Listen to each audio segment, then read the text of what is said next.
In the heart of Nigeria, in West Africa, lies the vibrant village of Umidike, where lush green landscapes stretch as far as the eye can see. The air is filled with the sweet scent of blooming flowers and the melodious songs of birds perched on ancient baobab trees. Colorful huts with thatched roofs dot the landscape, their walls adorned with intricate patterns that tell stories of the village's rich heritage.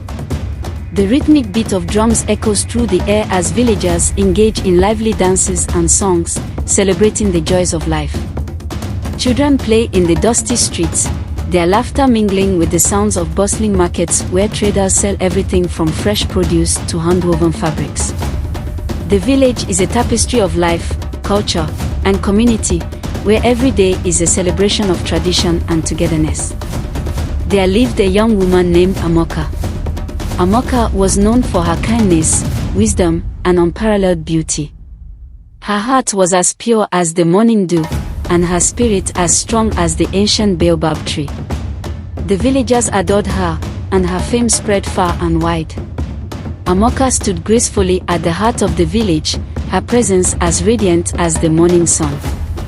Her long, ebony hair cascaded down her back, framing a face that seemed to glow with an inner light.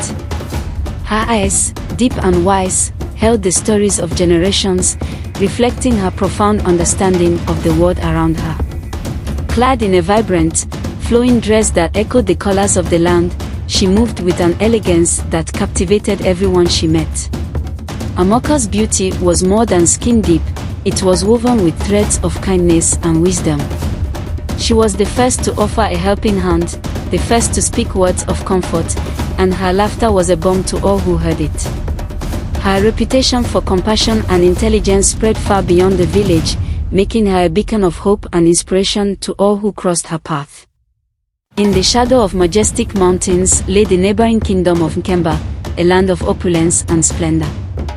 Within its grand palace, adorned with shimmering gold and intricate carvings, ruled Prince Obinna. His striking features and commanding presence were matched only by his overwhelming pride and disdainful attitude. Prince Obinna's arrogance was legendary, his belief in his own superiority evident in every word and action. The courtiers and subjects of Nkemba trembled in his presence, for he brooked no challenge to his authority. The prince's lavish lifestyle and haughty demeanor created a chasm between him and the people he was meant to lead. Despite the kingdom's wealth, there was a palpable sense of discontent, as Prince Obinna's self-centered rule cast a long shadow over Nkemba, leaving his subjects yearning for a leader with a kinder heart. One day, word of Amaka's beauty and wisdom reached Prince Obinna. Intrigued and determined to prove his superiority, he decided to visit Umidike. He believed that no village girl could resist his charms or match his wit. Upon arriving in Umidike, Prince Obinna announced his presence with great fanfare. The villagers gathered, curious about the visitor from the neighboring kingdom.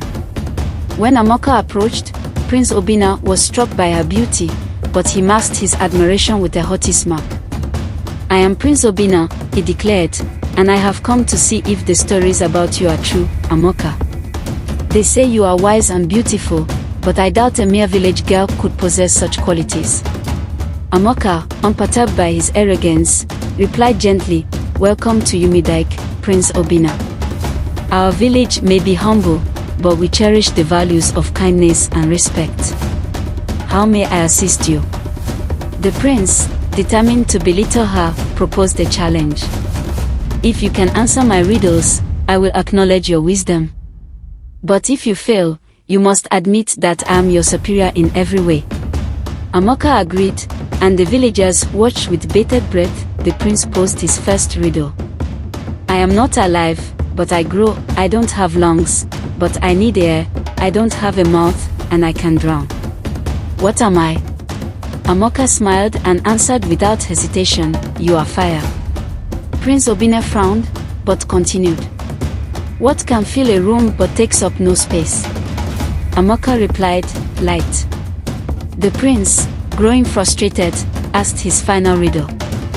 "The more you take, the more you leave behind. What am I?"